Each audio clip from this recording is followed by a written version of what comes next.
श्वेताचा राज ठाकरेंचं नाव घेऊन चर्चेत यायचा प्रयत्न, हेच मोदींना बोलणार का? राज ठाकरेंना बोलली, पण नेटकऱ्यांनी श्वेता तिवारीला थेट अवकात दाखवली.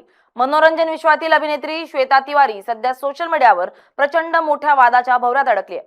एका साध्या घरगुती तक्रारीवरून सुरू झालेला हा वाद आता थेट राजकीय, प्रांतीय आणि सामाजिक वळणावर येऊन ठेपलाय. अन्न व औषध प्रशासन विभागाचे आयुक्त तुकाराम मुंढे यांच्यापासून सुरू झालेला हा प्रवास मनसे अध्यक्ष राज ठाकरे यांच्यापर्यंत आणि पर्यायाने थेट पंतप्रधान नरेंद्र मोदी यांच्या नावापर्यंत जाऊन पोहोचलाय. या संपूर्ण प्रकरणाची सोशल मीडियावर सध्या जोरदार चर्चा सुरू असून नेटकऱ्यांनी श्वेता तिवारीला पुरतं ट्रोल केलंय. तर दुसरीकडे श्वेता तिवारीनंही या ट्रोलिंगला उत्तर देत महाराष्ट्रातील राजकीय संस्कृतीवर प्रश्नचिन्ह उपस्थित केलेत. यालाच तर म्हणतात परप्रांतीय. इथं मुंबईत येणार, इथलं खाणार, इथंच कमावणार, इथंच फेमस होणार आणि इथल्याच मराठी संस्कृतीच्या नावानं उलट्या बोंबा मारणार. मात्र याच बोंबा आता श्वेताच्या अंगलट आल्यात, कारण मराठी माणसांनी पुन्हा तिला इंगा दाखवलाय. काय आहे हे सगळं प्रकरण पाहूयात या व्हिडिओतून. नमस्कार, मी स्नेहल चौधरी, आपण पाहत आहात LS मराठी. या संपूर्ण वादाची ठिणगी श्वेता तिवारीनं तिच्या सोशल मीडिया अकाउंटवर शेअर केलेल्या एका व्हिडिओमुळे पडली. तिने एका प्रसिद्ध ऑनलाईन डिलिव्हरी ॲपवरून कोल्ड्रिंकची ऑर्डर दिली होती. हे कोल्ड्रिंक तिच्या घरी आलं तेव्हा त्यासोबत एक जिवंत झुरळही आल्याचा दावा तिने केलाय.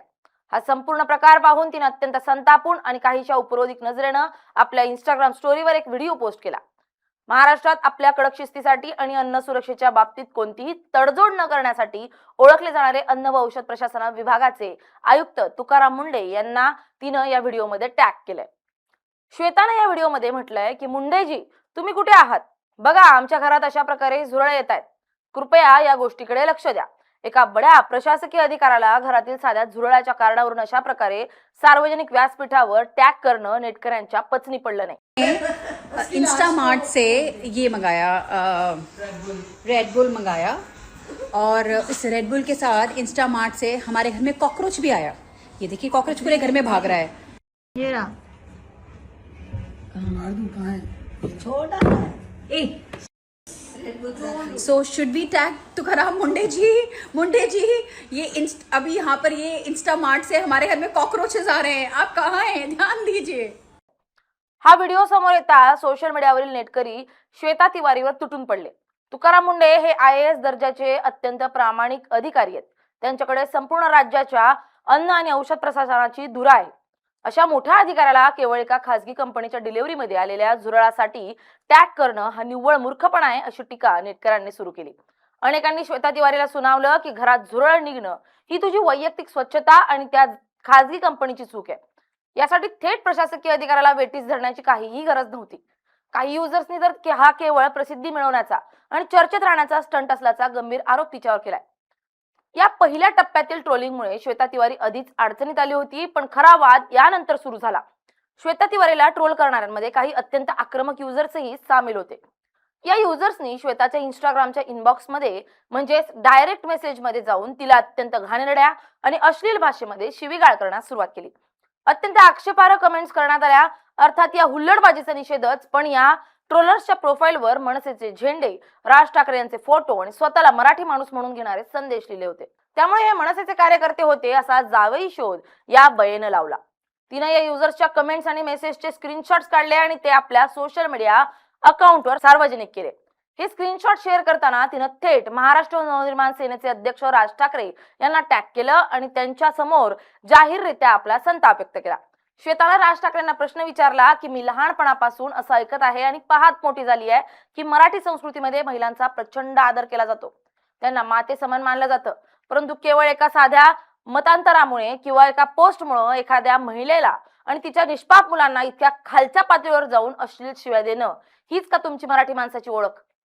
हे जे काही सुरू आहे तुम्हाला मान्य आहे का? श्वेता तिवारीनं थेट राज ठाकरेंना अशा प्रकारे सवाल केल्यामुळे सोशल मीडियावरील राजकीय वातावरण कमालीचं तापलंय.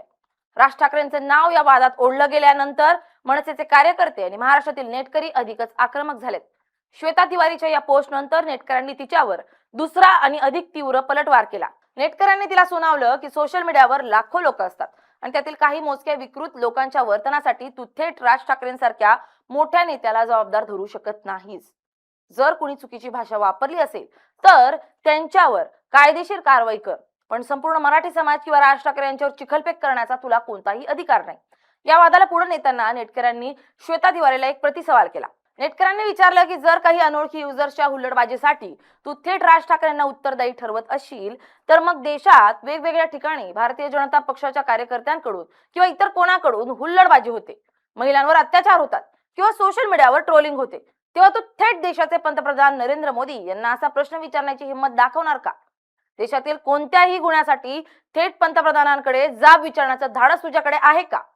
मग महाराष्ट्रातील नेत्यांनाच का टार्गेट केलं जात आहे? हा वाद आता केवळ एका झुरळापुरता किंवा शिवीगाळीपुरता मर्यादित राहिला नसून त्याला पूर्णपणे प्रांतीय आणि राजकीय रंग आलाय. महाराष्ट्रातील अनेक युजर्सनी श्वेता तिवारीच्या या भूमिकेला उत्तर भारतीय कंगावा असं नाव दिलं आहे. सोशल मीडियावर अशा कमेंट्सचा पूर आलाय की मुंबई आणि महाराष्ट्रात राहूनच या भूमीमुळे नाव, पैसा आणि प्रसिद्धी मिळवून शेवटी मराठी माणसाच्या संस्कृतीवरच स्वतःचं फालतू ज्ञान पाजळायचं ही काही लोकांची सवय झाली आहे असं म्हणत मराठी लोकांनी तिचा माज उतरवलाय. श्वेताने या वादात संपूर्ण मराठी संस्कृतीला आणि राज ठाकरेंना ज्या पद्धतीने ओढलंय ते पूर्णपणे चुकीचं होतं यावर बहुतांश नेटकऱ्यांचं एकमत दिसतंय. एका साध्या ऑनलाईन ऑर्डर मधील त्रुटीमुळे सुरू झालेला हा ड्रामा आता महाराष्ट्राच्या राजकारणापर्यंत आणि सोशल मीडियाच्या पटलावर अत्यंत संवेदनशील मुद्दा बनलाय. श्वेता तिवारीनं यानंतर कोणतीही अधिकृत प्रतिक्रिया दिलेली नाही किंवा तिनं या नव्या ट्रोलिंगवर अद्याप उत्तर दिलेलं नाही. मात्र या प्रकरणावरून महाराष्ट्रात सध्या उत्तर भारतीय विरुद्ध मराठी आणि मनसे विरुद्ध ट्रोलर्स असा नवा डिजिटल संघर्ष उभा राहिला असून हा वाद केवळ नजीकच्या काळात शांत होण्याची चिन्ह दिसत नाहीयेत. पण या सगळ्यांना पुन्हा एकच दाखवून दिलाय, मराठी माणसानं यांना कितीही मोठं केलं तरी हे एक दिवस आपली अवकात दाखवतातच. हे भय्ये आपल्या अवकातीवर जातातच आणि इथेही त्यांचा पुळका येणारे काही महाभाग आहेत. त्यांच्यासाठी शहाणं होण्याची हीच ती वेळ.